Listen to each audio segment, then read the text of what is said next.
Picture this. You're 10 years old, thriving, active, healthy, an athlete, enjoying a sport that you're really good at.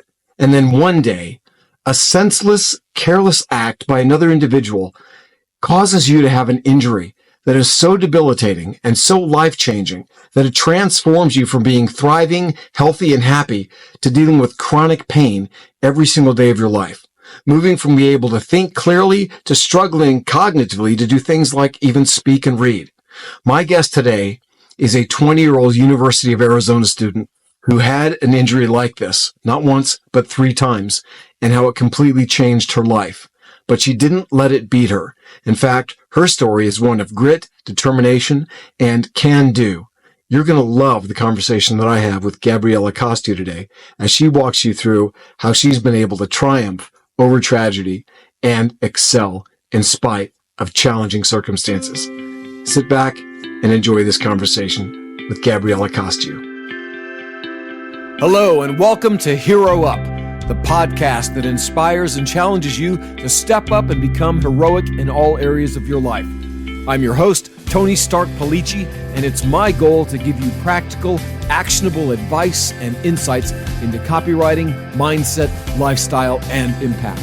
On this show, we'll explore how to create compelling and persuasive marketing messages, and I'll give you clever tips to make you stand out as a hero. Whether you're an entrepreneur, a freelancer, a coach, or a creative, this podcast is for you. So, let's dive in. All right, ladies and gentlemen, welcome back to another episode of the Hero Up podcast. And today I'm extremely excited because I have an amazing young guest. Her name is Gabby Kostiew, and I've had the pleasure of knowing her for quite a few years and seeing her grow up. And she is here today because she's got an amazing story of overcoming obstacles and difficulties and challenges and really just soldiering through and making things happen in her life. Gabby, thank you so much for being here today. I appreciate you. Of course. Thank you so much for having me. So I'm really excited to talk to you about what you've done in your young life. And I know at the time of this, you're how old? 20 years old? 20 years old, yep. 20 years old. So I know that you have wisdom beyond your years, and I'm excited to get into some of that today. But I want to talk a little bit about, so as a kid, Gabby, tell me, what are some of the things that you were involved in when you were a child? What kind of activities?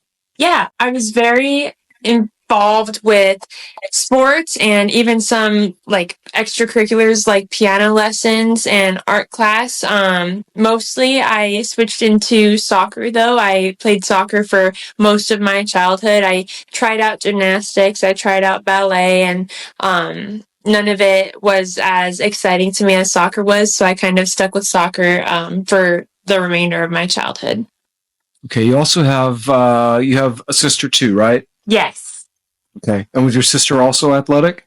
Cora is she's still very athletic. She was kind of a jack of all trades as well. She did ballet. She had her gymnastics. She was very big in gymnastics. She had flamenco as well. And obviously she is very intelligent as well. So she was kind of doing everything. She did swim, kind of more into her high school years, but she stuck with gymnastics mostly, I think, during her childhood. Okay, so gymnastics was your sister's thing, and soccer was primarily yours, right? Yeah. She tried out soccer. It just didn't quite go as well for her. She didn't really like the kids running up on her when she was trying to find ladybugs in the grass.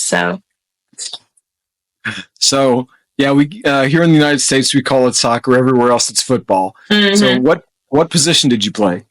I kind of played everywhere. When I first started, I was more in the offensive forward positions. I remember I used to be right wing, so I would do a lot of the crosses over. I'd assist a lot with goals. And as I kept going, I kind of started moving a little bit farther back. So I started being defender. And then I think it was just one random day, my dad, who was my soccer coach at the time, he kind of pushed me into goalkeeper, and I really fell in love with being goalie and being keeper. And so from that point on, it was like kind of my position. What did you like the most about being goalkeeper?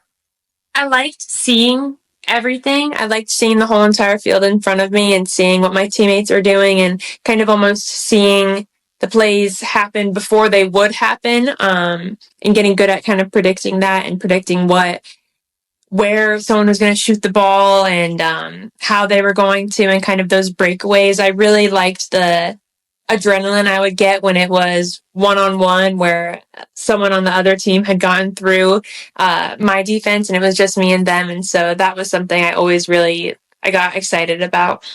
Yeah, that's awesome. So I know that one of the things that happened to you when you were playing soccer was you had a pretty intense injury. Is that right? What was the injury that happened to you? Yeah, I got a pretty severe concussion while playing keeper, I think in almost like 10 years ago now. But yeah, bad concussion. So how old were you then? It must have been maybe like 10 years old. Yeah, like I'd say 10 years old, maybe like 11, close to 11. Okay.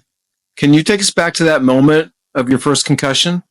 Yeah. What happened? How did it initially impact your life? Tell us the story.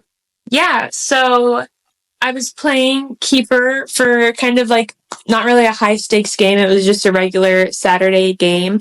I think my soccer team was winning. I don't think this was like me saving the goal that won us the game. I think it was going to be fine no matter what. It was close to the end of the game and there was a breakaway. So a person had gotten through and I was kind of trying to get the ball, and so they shot it and I dove over the ball, so went on top of the ball, was leaning over the ball and kind of had it tucked underneath me where my like torso is, and the girl on the other team who maybe she had shot it or whatever, she was still pretty close to me because I had just stopped the ball, and she ended up, by some chance, she ended up kicking me in the head a few times. So missed the ball and was kicking me in the head for a while, to the point where the referees had blown the whistles. So it wasn't just like a one and done thing. It was repeated.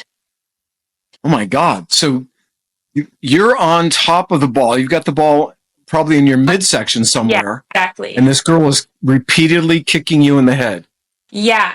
And, I'm very lucky because both my parents were at the game. My dad was one of the coaches, so it was pretty quick. Like, he was on the field. Both my coaches were on the field, and the referees had blown the whistle. I don't even remember what happened to the girl. I just immediately, the side of my face was super swollen. I remember my mom was very worried that I had fractures in my face because of how instantly it swelled, and I had a cleat mark on my face. And I left to go basically straight to the hospital straight after that. I didn't end up staying the game. I just kind of left after that. My mom took me to the hospital. Well, yeah, I can imagine. So yeah. Let me just understand this. This wasn't like a school team. This was like a community league or a city league or something? This was just kind of like, I guess it could be a rec league. It was a club, so it was club soccer. Okay. And this was before there was any real requirements on wearing concussion headbands. Not that that would have really done much, but there wasn't really much protecting me or like preventing that from happening. And so my mom was driving me to the hospital, and I just remember her in the car saying, don't fall asleep, because it was just like, I don't think my sister had ever experienced something like this. I had obviously never experienced something like this, so it was very new because there was just not a whole lot of knowledge about what was happening. This sounds horribly traumatic, as if this girl perhaps was actually trying to hurt you. Yeah, I remember my mom telling me after the fact that the girl who had kicked me was crying, and so my mom went up to her parents afterwards and kind of said, Gabby's going to be okay. She doesn't need to worry about it. She doesn't need to feel bad. And I guess the girl's parents had said, no, she got hit in the stomach with a soccer ball. That's why she's crying. And so it kind of was just weird all around on that team's side of things. Wow. Crazy. Okay. So you're on the way to the hospital. Mm-hmm. What happened? What do you remember from that?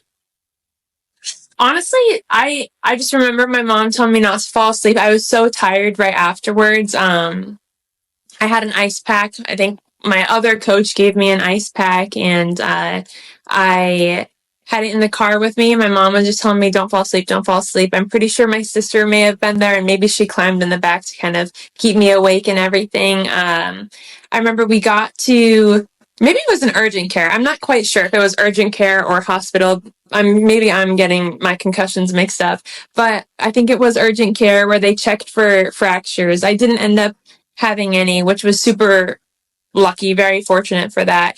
And basically it was just instantly they knew one of my pupils was super dilated, the other one wasn't. I had nausea. I was so tired and everything. And so the initial emergent or urgent care visit, I don't really have much memory about, but I remember the car ride there. My mom was pretty upset. Yeah. All right. So in the days that followed, kind of what happened? Do you remember what it was like in the days after this injury? Yeah, I definitely remember my mom. She made me go kind of just into my room. I didn't go to school for a little bit after that just because the doctor said, give her a few like weeks to rest basically. And I remember my mom wouldn't let me listen to anything even, so I had to have my lights off in my room and just kind of like be kind of with myself, not having any distractions or anything. And there was a few times that I would try to sneak listening to like a show or some music or anything, and she'd come in and she'd know, so she'd take that away. But those sort of few days afterwards, I had stayed home, kind of rested, and then going back to school, I still had the bruises and even like the cleat mark on my face. And I remember one of, not my friend, but just someone in my class was asking, why did you do your makeup like that? And I was like, I didn't do my makeup like this. These are bruises. And going back into the classroom, it was sort of just like, what happened to her? And it was kind of embarrassing a little bit because I had to say I got kicked in the face. Oh my God. Yeah. And my teacher, she didn't see it at first because I walked in and she just saw the one side of my face. And then I turned to her and she was just like, oh my gosh, what happened? So it was definitely kind of like interesting going back to school at first and just seeing the initial reactions from my peers and how they were kind of grossed out a little bit because they weren't nice purple bruises. They were kind of turning yellowish greenish at that point. So it was kind of not a good look for me. Well, it doesn't sound like a good look for anybody unless you're a boxer. But, yeah, right. Especially I think as a 10-year-old girl, middle school, right? Yeah. When we form our opinions about ourselves and we're very concerned about like being okay and not being weird. And that must have been traumatic for you. So, wow. And you had a cleat mark on your face. That, I hear that and that just like hurts my heart because this girl that kicked you, like, this doesn't seem like it was an accident. And wow. Okay. So going forward, did you continue to play soccer? Yes, so I kept playing soccer for... How long was it before you actually were able to get back on the field? Do you remember? I'm not sure. I probably was very adamant on getting back to playing soccer. I really enjoyed everything that came with soccer. So I would say as soon as I could, I probably was back on the field, maybe taking it slow at first. I definitely struggled a little bit going back because I sort of lost that aggressiveness that I did have with soccer beforehand, where I got excited when it was a 1v1, but now I kind of shied away from those and I kind of kept more back into the goal rather than going to the top of the box and kind of being involved. And so going back to that, it was kind of difficult because there was a huge shift in me. And so my coaches, who one of them was my dad at the time, he noticed it, and it was difficult, I think, for him too, because he knew what I used to be like, and then I wasn't performing up to that level anymore. So it was very different getting back into it because I was kind of more scared to play now. Sure. Yeah. So what happened as you went forward? Did you continue? Did you have any other injuries? Like what happened with soccer going forward? Yeah. So I kept playing soccer. It's a lot easier to get more head injuries, kind of easier now. I don't need to have someone kicking me in the face. It could be something as simple as getting elbowed a little bit hard, or I had 2 other concussions after that, and one of them was someone on my team was kind of careless and kicked a ball, and it hit me straight in the back of the head, and instantly it was nauseous feelings. I think I went to the doctor. My pupils were kind of different sizes, and I started having just more intense, more frequent headaches. And so that was one of them. And then during a game, I think one of the very last sort of few games that I ended up playing, I got pretty elbowed pretty hard in the side of my head, and I instantly kind of went off the field and knew that that didn't feel good. I think that from my first concussion forward, more teams started kind of using those concussion headbands, and so I was wearing those, but sometimes they just don't protect you in the right spots. And so from that point on, I had 2 concussions additional, and then after that I kind of pulled myself back in and then stopped playing towards the end of my 6th grade, starting 7th grade year. Okay. So let me go back here for a moment after this first concussion, when you were, I'm going to just say, it sounds like you were assaulted, maybe whether it was intentional or not, I don't know, but the headaches, you mentioned headaches a minute ago. Did you start to have headaches after this first concussion? Yeah, pretty much every day. From that first concussion, I was seeing concussion specialists and seeing basically just headache doctors. That first one, I was in a Banner concussion clinic, and so I'd get out of school a little bit early some weeks. It was frequent appointments because they had to check my baseline and kind of see if I was improving or not. With cognitive function, I'm assuming just they had me doing these kind of random memory games or these matching things to see if I was getting better. And at that clinic, you would fill out your form, how are you feeling today? What was the worst headache you've had? How many headaches have you had? And it was almost always like 10 being the worst. That's the type of headaches I would have. And then how many? Probably almost every single day. Basically, as soon as that first concussion, I started having headaches pretty much almost every day, if not every other day. Wow. Okay. So you're 10 years old. You go from being this healthy, active, vibrant young girl, really no pain or headaches prior to this. Okay. To now daily and most often the level 10. Mm-hmm. Wow. So how did you deal with that? I was very lucky that I had my mom to sometimes come pick me up from school when I was having just a really bad day with my headaches, because I was still kind of at that early age when it had first happened, obviously. And I know that we tried to not use painkillers or medications because it wasn't what we were wanting to do. So a lot of it was, okay, I'll go try to sit in a dark room. I'll go try to sleep in my bed, or try to do a headache hat with like the ice packs on your head. And really that was like pain management. It wasn't going to take medicine. There was a few days in junior high where I had gone to the nurse for almost 2 weeks in a row to get Tylenol, and she had to stop giving it to me because of whatever rule they have in their books. And so that was kind of, oh man, I can't get Tylenol from the nurse anymore. And so that was really the extent of that. Wow. So Gabby, this evolved over a period of a couple years. Now, so from this point forward, you're going through the rest of your elementary school, middle school career, so to speak, and frequent, almost daily headaches. Yes, yeah. Okay. Now, so I'm assuming you missed a lot of school. Or there were days you had to come home part of the day or something?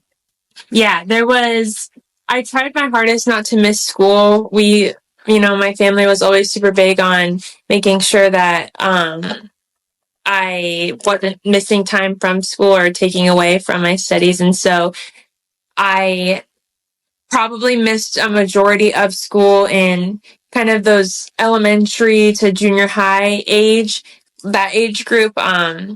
But after that, it was high school. So it had to get serious. It had to be locked down and everything. So I would say I think there was at one point a tally of it. I think I missed maybe 30 days or so in, sixth grade maybe. And then in junior high, it would be missed periods. So I missed a few math classes or my afternoon classes when it would start to get worse throughout the day.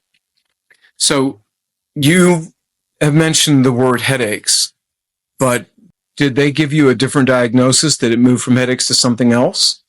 Yeah, so they had diagnosed me with the post-concussion syndrome.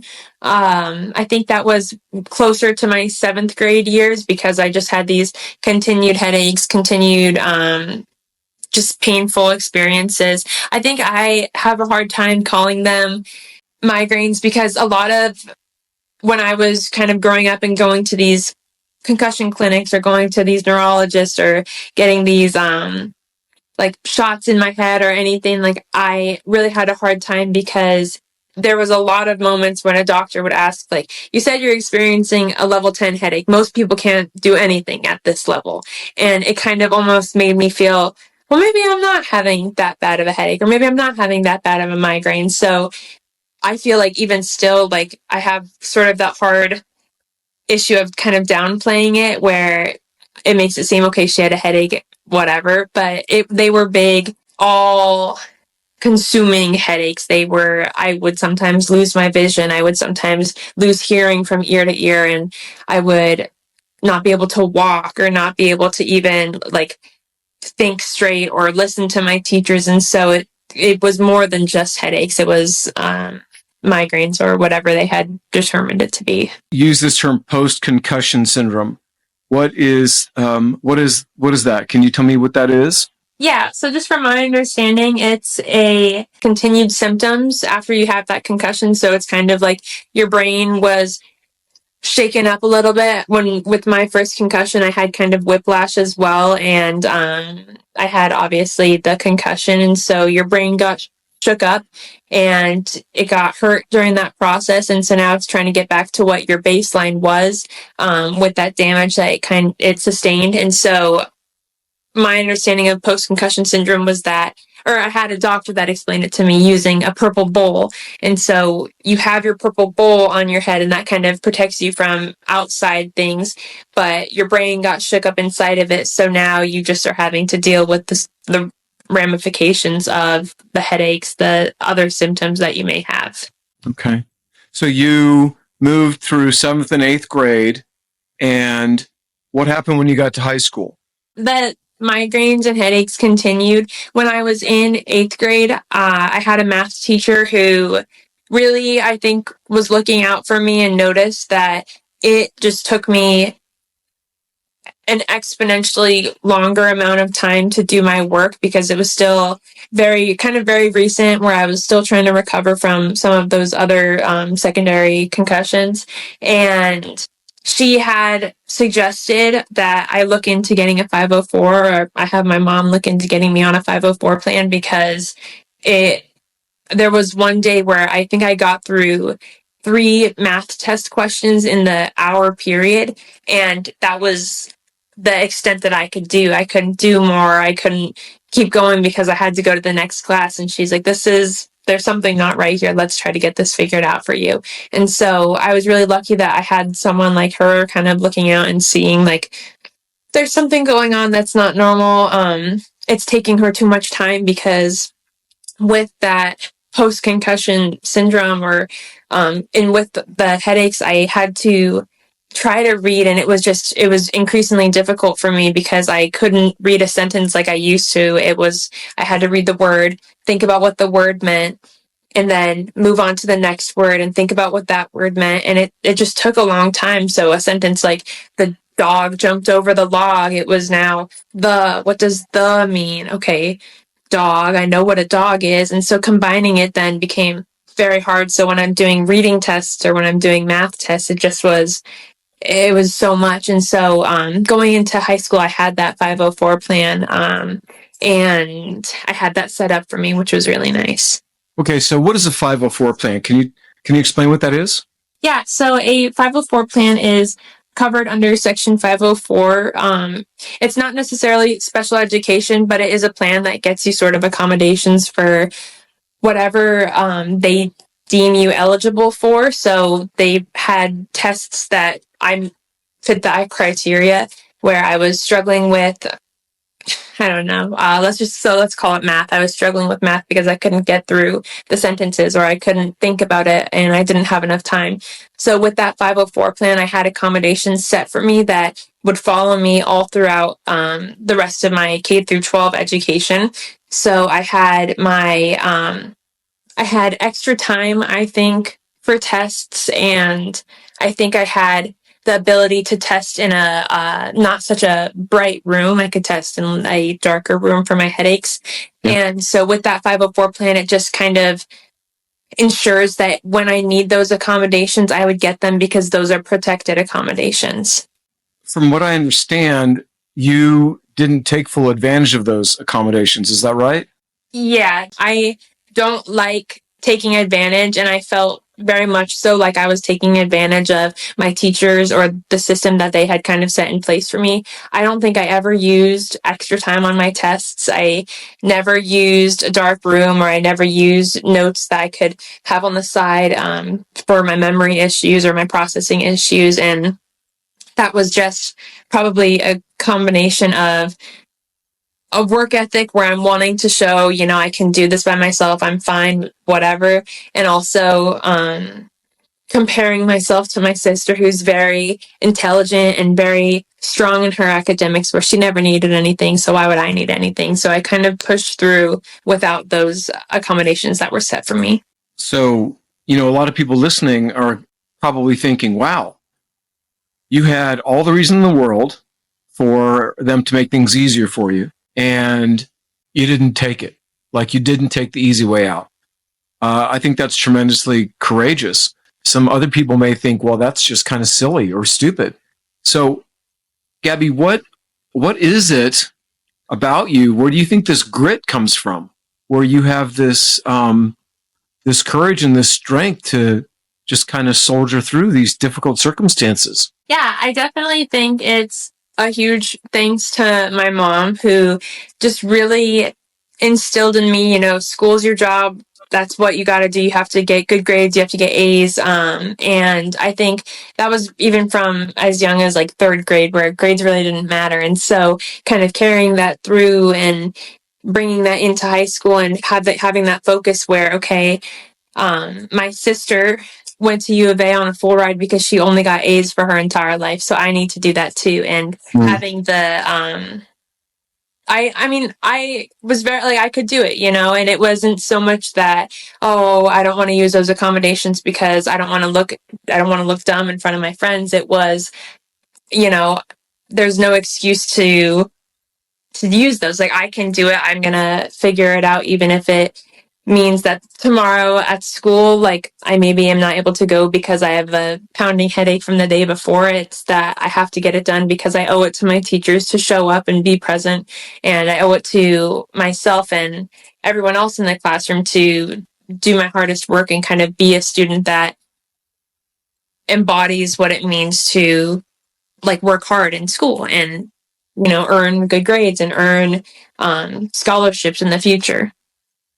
Yeah, we're going to get to that. I'm excited to talk about it because I'm privy to know what you accomplished going forward. But how did you manage to maintain your academic performance while dealing with daily migraines and all these difficulties, the processing difficulties? And it sounds to me almost like what you had to do cognitively was what someone would have to do with a severe brain injury, where they're actually relearning language and just processing skills. It sounds like some of that was a struggle for you. Like, how did you manage to maintain those great grades and do all this? Yeah, it was definitely hard kind of redoing those processing skills. And I think that was sort of my biggest thing, because I'd be listening to my teachers speak, and even kind of to compare it to Charlie Brown, it would kind of sound like the blah, blah, blah, because I couldn't process it at that same level. And I even noticed that outside of school, where I would be in conversations with friends, or I'd be at the movies watching whatever movie it would be, and it was like I was 10 scenes behind, still trying to figure out, wait, how did we get to here? Because I'm still thinking about the sentences that they said. So in school, it was listening to my teacher's lecture, and I was 10 sentences behind trying to write notes, and I just couldn't keep up. And so I think that for me, it was a lot about just asking questions, because there was a lot of times where I would get so lost because I'm still thinking about what they said 2 chapters ago, and I wasn't on what they were doing now. So it was asking questions and kind of making myself look silly and saying, I'm so sorry, just to clarify, what are we talking about? And so having the courage to ask those questions and to be bold in those classrooms where it kind of is awkward because no one else is really participating in class, and I'm the only one that's asking questions and just not understanding things. But maintaining grades, it was a job. It wasn't something that A would be really great. It was, I'm expected to get an A, I'm going to get an A. And so maintaining grades looked a lot like doing projects super late, and my mom would stay up and help me with those projects, even if it wasn't her gluing things down, it was her staying up with me and kind of being there while I tried to put these projects, kind of square them away, put a pretty bow on them. And so a lot of maintaining grades is thanks to that, and thanks to just a good support system, and knowing that there's really no other option besides getting good grades. It's just good grades. Well, it sounds to me like a lot of this was just I can do it attitude. I'm not going to quit no matter what. Yeah, sticking to it. So in addition to asking questions, what other coping mechanisms or strategies did you develop to overcome these challenges that you had, not only in the classroom, but just in your daily life? Yeah, there was a few times where in class I would record lessons and just do it on whatever voice memos or whatever app it is on your phone. And I would record them and then listen back to it. There was sometimes where I'd have 2 notebooks where one of them was just my scribbly notebook where I could write kind of super fast and not have to worry about making perfect letters. And then from that notebook, I'd go to the other one and kind of translate what I had written down and make it into nice letters or nice handwriting, so that way I had something that was presentable and looked nice to read, and it wasn't just a bunch of scribbles that I couldn't write down fast enough. I think that there was also a little bit maybe of a improvement with my processing too. I know that senior year of high school, I still struggled with it, but it wasn't nearly as bad as when I was first entering high school or first kind of leaving 8th grade. It was kind of really rough, and there was a lot of processing. Just everything was delayed, but I felt kind of towards the end of my high school career, it was a little bit easier. COVID happened, which made everything go online, which there was some benefit to that where I felt, okay, now I can see everything on my screen that we're doing. I can type my notes a little bit faster than I can write my notes. So a lot of it also kind of was with the change of technology and everything. So you were actually doing double the work. In a way, you're taking notes and then you're rewriting your notes so they can be presentable and turned in and readable by your teachers. Yeah, and a lot of that is also thanks to my mom, who growing up, it wasn't for turning in rough drafts to teachers. She would make me redo the rough drafts so they'd look like a final copy. And so instead of having just a rough draft, it was a fake rough draft that I could turn into teachers. So that kind of stuck with me, and it still sticks with me through almost everything. Well, your mom sounds like an amazing woman. You come from a long line of amazing women, though, don't you? Very much so, yes. Yeah. I think if we talked about your grandmother, we'd have a whole nother hour we could discuss. Definitely. But I want to jump back for a minute so you're in high school now. How did, walking away from your favorite sport, your favorite physical activity, how did that impact you going forward? And what did you do with the energy and the passion and the devotion that you once had for soccer? But I mean, and first of all, I want to understand, or not understand, but state the obvious, is that everything about you had changed from a physical standpoint. You're now dealing with pain and trying to manage that. So it wasn't like you're just bouncing around with boundless energy. You're struggling with these different things. So I get that. But the emotional impact of not having this thing in your life, that I'm sure at some level brought you a tremendous amount of joy and confidence. And it sounded like you were really like a go-getter, wanted to challenge people. Like, what replaced that? Did anything replace that? Yeah, I still don't really know if I found something to replace it, because there's even still moments, and there was a lot of moments throughout high school that I thought about, maybe I could just try out for the soccer team here. Maybe I could just see how it goes. And I still even think about it sometimes, where maybe I'll just start playing soccer again and, join a rec team or whatever at the U of A. And obviously, I don't know, that ship has sailed. And so I think that there wasn't really any coping with losing it, because it's in my head, it's always been like, oh, well, maybe I can go back to it or something like that.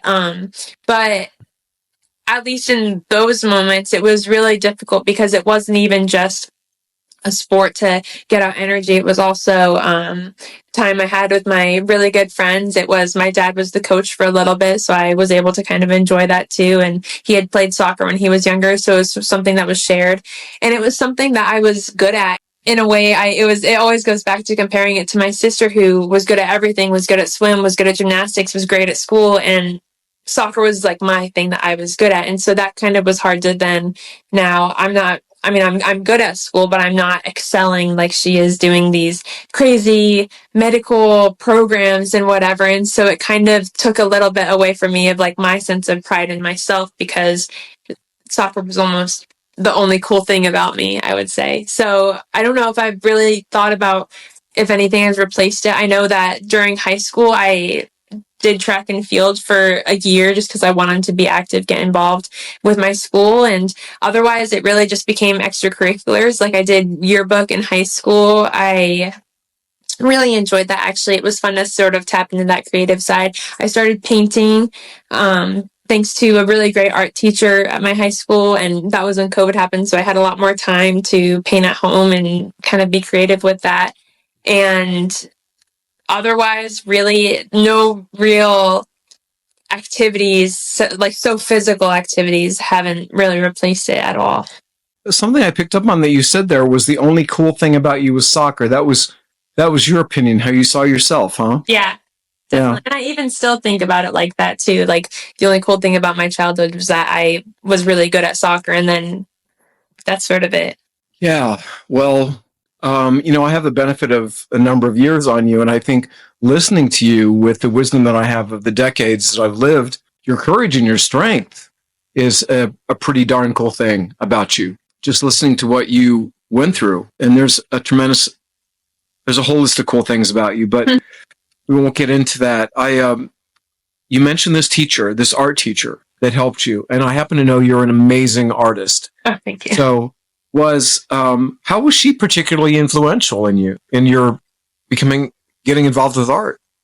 She actually was a very strong support system throughout high school, even after I had her for my sophomore year of high school. She was even very helpful to the point where when I'd walk in the room, she'd dim the light. She knew that I was dealing with these headaches, and she knew, okay, she missed a week of school last week because it was a nonstop headache. Let's work on that together. And she would do very casual things where she'd come up behind me and just ask, hey, how are you feeling today? And she was very good about checking in.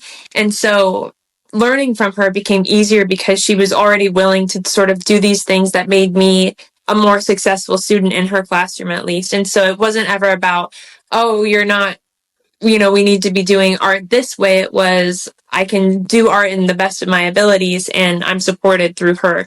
And so I was really lucky just to sort of have that support system where I could go to a class where the lights would be dimmed. I'd be able to walk in and just really relax from the busy day at school, and learn from someone who just genuinely cared about her students.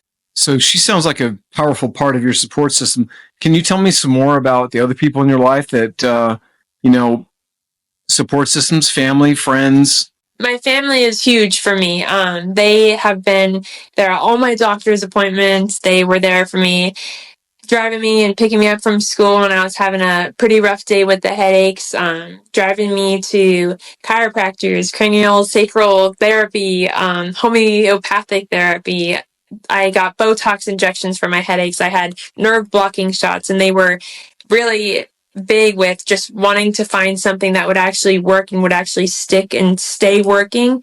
Because a lot of things, it would work for the first few weeks or the first few months, and it would just stop. I got used to it or whatever it was. And so it was a lot of adjusting with that, and taking the time to trust me and that, this isn't working anymore. Let's try to find something else. And so my family is huge with that.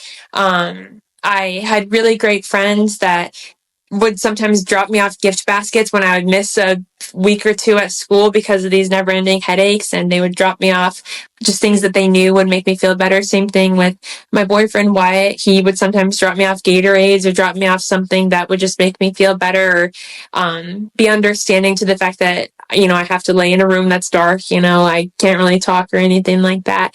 And so I was very lucky with the friends and family that I have. And then as for teachers, most of my teachers, they knew what was going on, especially in my later years of high school, sort of junior year and senior year. They were incredibly kind. They would make packets and then give it to Wyatt, my friends, to give it to me, and I could do it at home. And so they were really great about figuring out what would best work for me. So you mentioned all these different appointments, and you've taken a multi-dimensional, or I'm forgetting the word here, but a disciplinary approach to attacking the pain. What motivated that decision in minimizing the use of medications and narcotics, and maybe not even using those at all? What was behind those choices? I think a lot of it just was, I'm still young, but I was so young that it just wasn't proportional, and it didn't make sense to have me on these intense painkillers or intense narcotics or medicines. It wouldn't make sense. And so we wanted to approach it in a way where we could really target the main issue of everything. And so we tried everything. We tried no dairy, no gluten. We tried these massages. We tried the nerve blocks. And so I think it got to a point too where it just was listening to people who had the same experiences and then kind of going off of them. But I know that for even my sister, who had knee surgeries in her junior high age area, it was the same thing, that we just don't want to be put with those medicines and then have the side effects with those. That's very courageous, smart too. Can you think back to a moment or a time when maybe you felt really discouraged and maybe didn't, because, listening to you, I think, wow, she's been courageous. She's just always had grit and fought through it.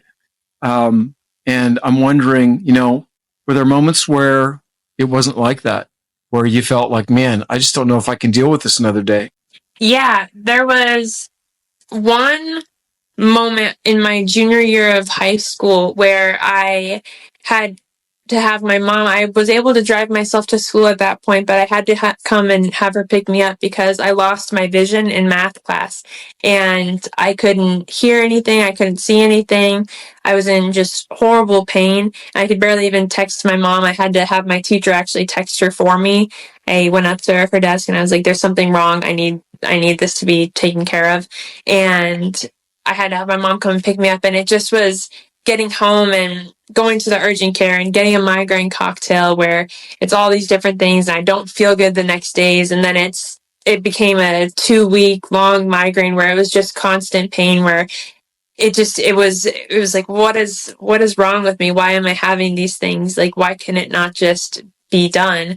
I can't even go outside. I can't walk around. I don't even want to open my eyes because it just hurts so badly. Like, this isn't fair, And so I think that was one point where it was just like, what in the world? What can we do to stop these? And I think that was probably like the most down I'd ever been about it.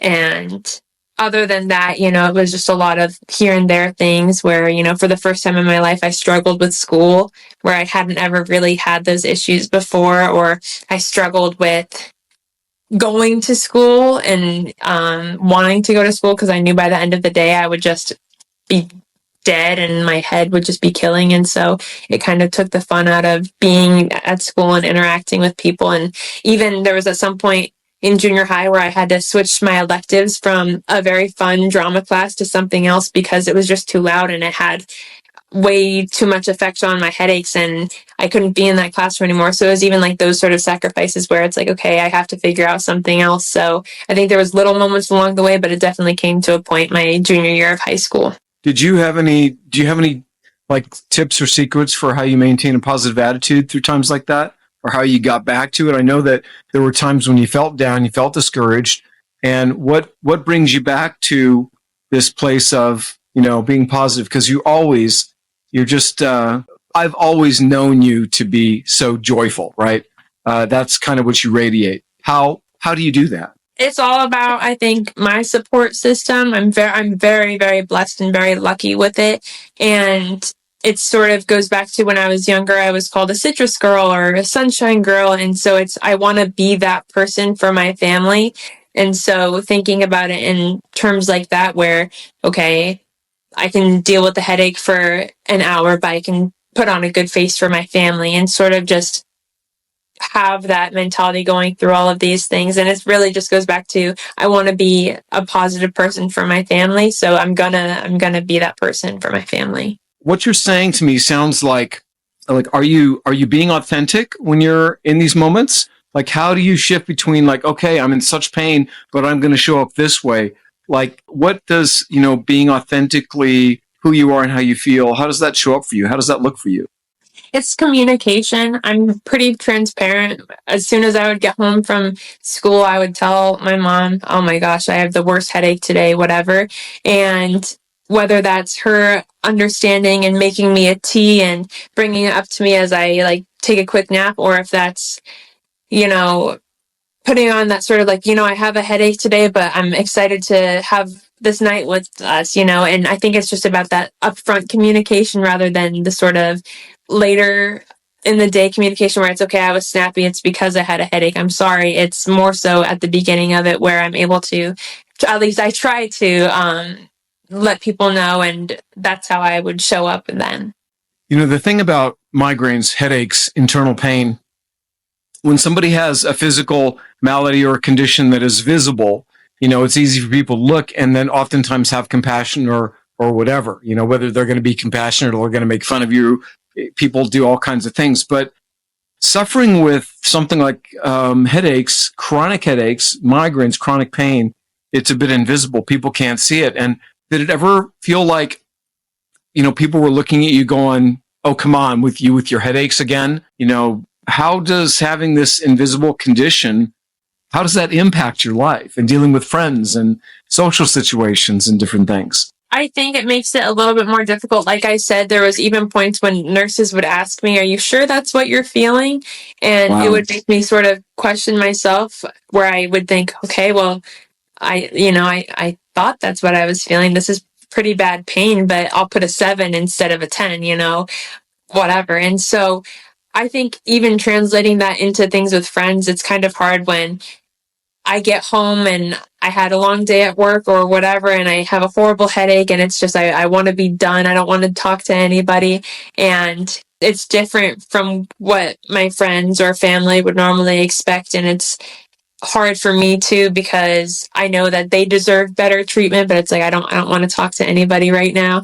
And it's difficult because I never would want someone to think, oh, like she's just a crabby person, but it's just, my brain, it's just in too much pain. And so I think it affects me in the way where it's like, I do worry a lot that people don't believe me. I won't call out of work because of a migraine, because I feel like it's a kind of a common general excuse that people use. And so I'll just go to work, I'll deal with it, whatever. And I think that that's what makes it hard, because it makes me feel not in a place where I can miss class, or at least now at the college level where, I don't want to miss class where there's a professor there, or miss work and have it be just because, I have a migraine. It's like, I don't want to look like everybody else who uses an excuse like that. Wow. So you're in college now. Tell me a little bit about what happened. So you got through high school, and all of your grades, they didn't tank, right? Like, you didn't go to like a B student or a C student. Like, tell me what happened through all of this, dealing with the pain and missing classes. Like, what happened? your senior year? I was very, very determined. There was even like one class that I took where I got a B, so I retook it and brought it back up to an A. I really wanted to work hard and get those scholarships, and I was awarded by U of A a full ride that covered my tuition, and I'm very lucky and very grateful for that because it's a huge it's huge. It takes away that sort of stress and financial worries that would come along with that. And so it was based on merit in school, and I'm very, very lucky to be able to use that and continue going to U of A because it renews. The other thing I love about you, Gabby, as I listen to you talk, is that you have this tremendous sense of humility. That you say that you're lucky and you're blessed, and I believe that and agree with that 100%. And I also recognize that you worked extremely hard to get where you're at. So that's amazing. That's an amazing truth.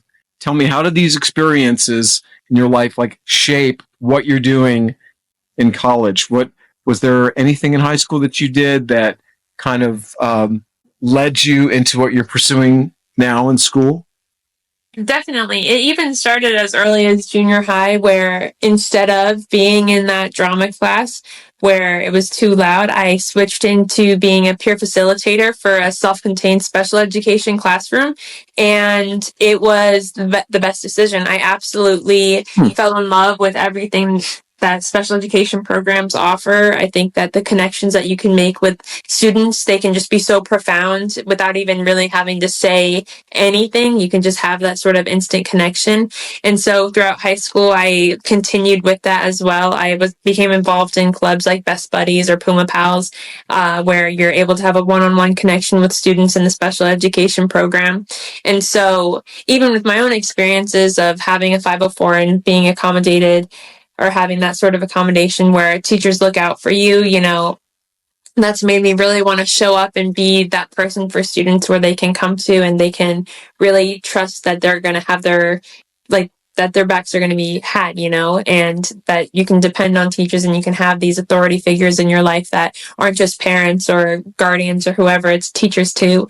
And so I started doing K through 12 special education. That's my major at U of A, and I love every minute of it. It's all just it's everything that I want to do, and it really affirms that too. Even learning about the sort of more intricate details about 504s and IEPs, where I'm able to learn and think about, oh yeah, like that makes sense. Like that would make sense why my teachers had to do these things, and so it all is very rewarding in its own way, where I'm able to kind of continue being excited about something like that.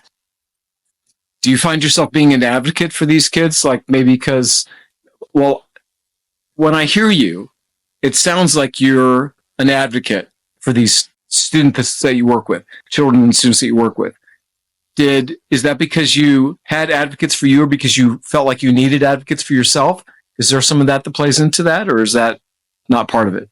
Definitely. There was always, I felt, someone that had my back, whether that was my mom going into school or picking me up, or emailing teachers being my point of communication where, hey, this is what's going on, and not having to have that weight on myself. That was always really nice too. But it also became, like as I got older, it was, okay, this is your responsibility too now. And so it was a lot of advocating for myself and having support through that from like my parents. And I think that going into school now to do this, it just is, I would love to say I'm an advocate for students with disabilities, because that is just everything that I want to be. And I hope that I can kind of increase my role in that sort of way throughout the next few years. But I think that it's just so important for kids to have the opportunity to be successful. And if it's a 504 or an IEP or any sort of accommodation that can be made that just kind of gets them through the day rather than having to go home early or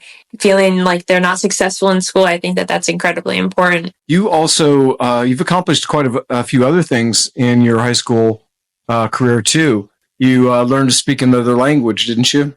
Yes. Yeah. Sign language. Sign language. And not just at a basic level. Tell me about what you achieved with the sign language. Yeah, I was able my junior year to test and I got a seal of biliteracy from the state of Arizona. And so that got put on my diploma where I'm certified bilingual, which is really great. I love sign language. I absolutely fell in love with that language and everything that is attached to it, the culture and everything. And that's huge for me too. And the opportunity that I may have to use it in my future work it's really exciting. Isn't there some kind of special distinction you have with the level of comprehension or adeptness that you have with the sign language? Yeah. It's kind of unique? Yeah, it's that test that I took that had that seal of biliteracy. It puts you past just fluent or an ASL 4 level. You sort of have that. And so I was able to then bring that to U of A, and I was able to test out of all their ASL classes too. So it's very, very special to have that and be able to use that in whatever capacity I can. Yeah, super unique. So Gabby, looking back on your amazing, young, but very productive and full life, what would you say has been the key to your success in not becoming a victim of your circumstances?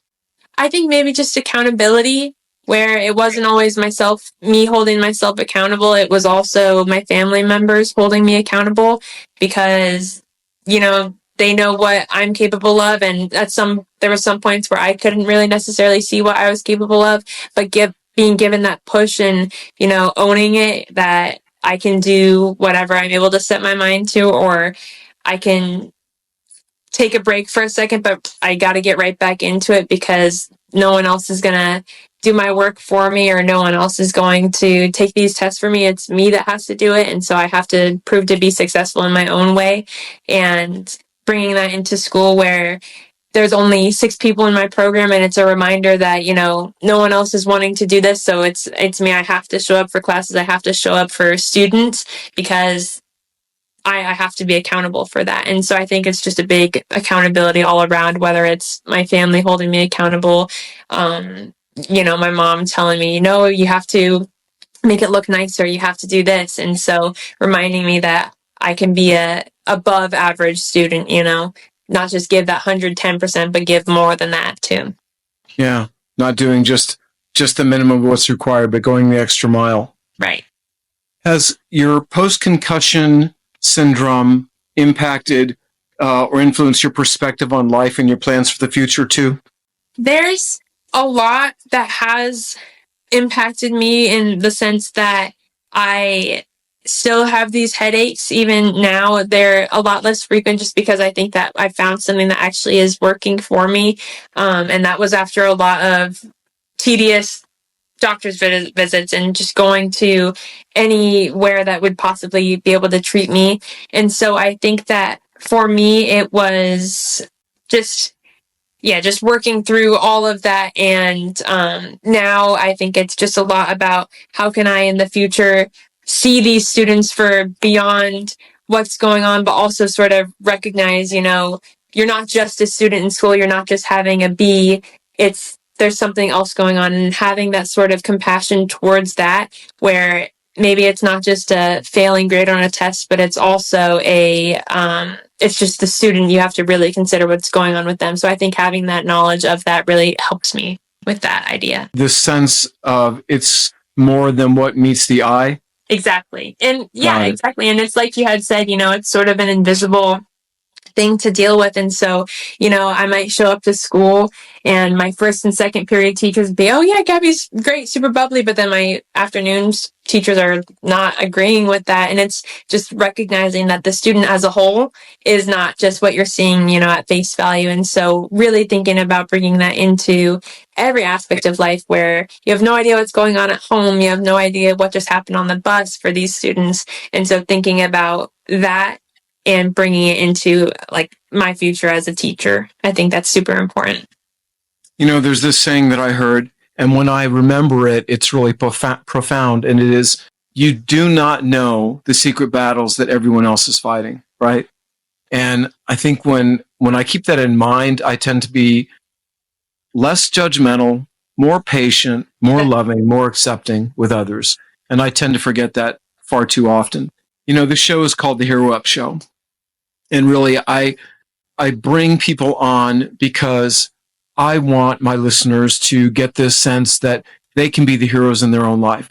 They can overcome things. They can meet their goals. They can achieve their dreams. And I'm wondering for you, from this beautiful, beautiful perspective you have as a young adult, what message would you like to send to others who may be struggling with similar challenges, particularly pain or any of the other things that you went through? For everyone, it should be just to prioritize empathy and prioritize, making yourself sort of uncomfortable to maybe try to help someone else. You should always extend that hand. If I didn't have teachers who would extend a hand to me, I don't know exactly where I'd be along in my academic journey. But then for people who sort of struggle with pain, I think it's a lot about not giving up, not just succumbing to whatever pain that you're experiencing, but it's, putting trust in those around you that they will also lift you up and they can do the best they can to support you, but finding your own sort of sense of community where it might not be your family members, but it might be someone who you can empathize with and relate to, and they can empathize with you. And I think that is the best way to sort of push through that, because you can't do it when you're by yourself. You have to have someone that can also sort of lift you up and kind of give you that strength when you are depleted of it. Yeah. So, Gabby, we're having this conversation 20 years from now. What will have had to have happened in your life for you to feel like you've succeeded, accomplished the goals that were important to you, made everybody proud? What will have had to have happened 20 years from now as we're sitting down talking?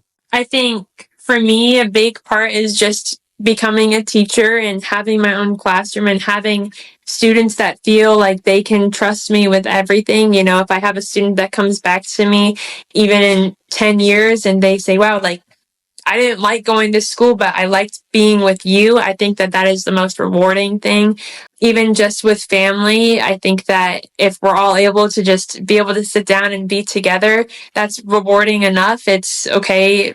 We pushed through it. It's all in the past now, with all the doctor's appointments, with all of even just like the money spent on these appointments and these treatments. We're past it. We can all be together and we can enjoy our time together. And I think that would be what would remind me that all of that was worth it, because now I'm here and I can sit and enjoy something with my family members. When you were talking a moment ago about the advice that you give someone else to get through, something occurred to me, and I don't know if you think about this, but there's this concept of getting through things a moment at a time, a minute at a time, an hour at a time, a day at a time. Is that ever a strategy that you used where you're like, I can get through this next hour, or this day is going to pass? Is that a strategy that has worked for you? For sure. It's day by day with everything. And I always like to think of my problems, instead of they're all stacked up and they're towering over me, it's just stacked like this. And so I have one thing that I can handle at a time. And if I'm able to do that one thing and be successful with that, then I can call it a accomplished day. And maybe I can do two things the next day. But as long as I just keep moving, I don't stay stuck on that one thing. I think that's a big part about processing it too. It's that one thing, I processed it. I am sad about it. I let it go, and now I can move on to the next thing. But it's not always going to be that sort of quick paced process. It's going to sometimes take time. And so, like you were saying, it's minute by minute, hour by hour, but it's also just allowing yourself the time to recognize, okay, I got up, I made my bed today. Tomorrow I'll get up, make my bed, go to the gym. It's those little things, or those little accomplishments that you can really make yourself a successful person, I think. Yeah, that's great. All right, Gabby, the last question that I want to ask you today is the one that I like to ask everyone.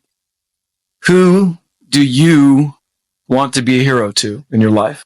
I think just my family. I think, my mom, obviously my stepdad, my dad, my sister. Why I want to be a hero to all them. I want them to see that all their support has led to something good. I want to be someone that they feel proud of when they talk about, that they want to brag about to their friends or to whoever.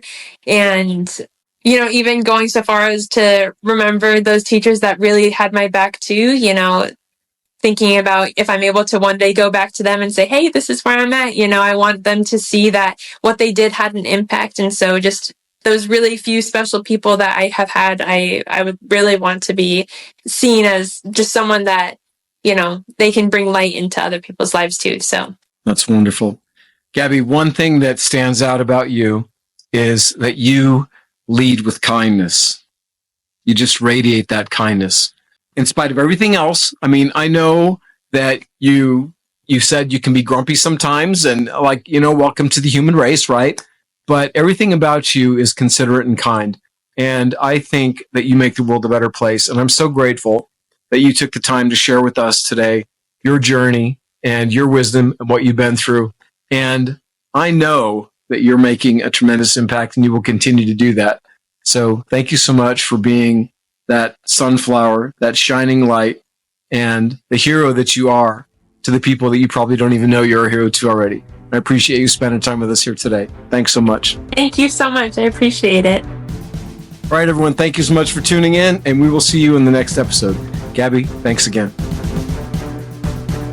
Thank you for tuning in to Hero Up. I hope today's episode challenged you to step up as a hero in your field and provided you with valuable insights to express your unique voice and message. If you found this episode helpful and motivating, please leave a review and share it with your friends and family. And remember to subscribe so you don't miss out on future episodes and amazing guests. Until next time, find your voice, share your message, live your mission.